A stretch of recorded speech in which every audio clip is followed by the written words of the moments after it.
सुकमा जिले में नक्सल उन्मूलन और क्षेत्रीय विकास के दोहरे उद्देश्य के तहत सुरक्षा बलों ने एक बड़ी कामयाबी दर्ज की है। पुलिस अधीक्षक के नेतृत्व में पलामडगू और गुंडाराज गुड़ेम जैसे अति संवेदनशील माओवादी कोर जोन में 2 नए सुरक्षा कैंपों की स्थापना की गई है। इन कैंपों की स्थापना से न केवल नक्सली गतिविधियों पर प्रभावी अंकुश लगा है, बल्कि इन क्षेत्रों में विकास की बयार भी बहने लगी है। छत्तीसगढ़ शासन द्वारा नक्सल प्रभावित क्षेत्रों के सर्वांगीण विकास के लिए संचालित नियत नेला नार योजना के तहत इस रणनीति को अंजाम दिया गया।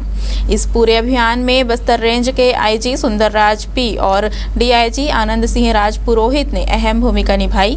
बता दें कि पलामडगू और गुंडाराज गुड़ेम इलाकों में सुरक्षा बलों की सक्रिय उपस्थिति से नक्सलियों की अंतरजिला आवाजाही और रणनीतिक गतिविधियों पर बड़ा असर पड़ा है।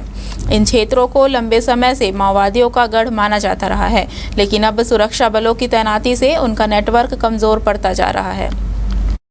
सुकमा एसपी किरण चौहान के नेतृत्व में 2 और नए कैंप स्थापित हुए हैं।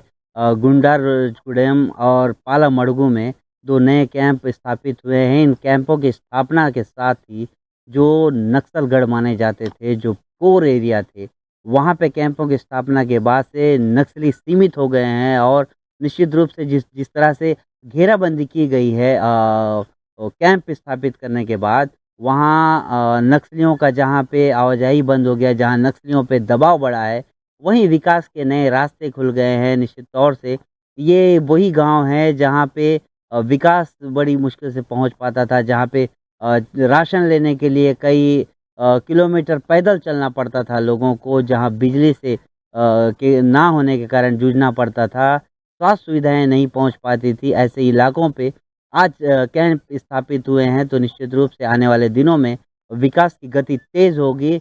और साथ ही किरण चौहान की मैं यहाँ पे सराहना करना चाहूँगा। उनके सुकमा जिले में एसपी का चार्ज लेने के पश्चात 2024 से लेकर अब तक के लगभग 18 नए कैंप स्थापित हुए हैं। इन 18 कैंपों में उन इलाके भी शामिल है जहाँ पे नक्सलियों का ज़्यादा पकड़ होता था, जहाँ पे नक्सलवाद हावी रहा। आज वो लगभग नक्सली खात्मे की ओर है और सुकमा जिला जो है वो विकास की ओर अग्रसर है।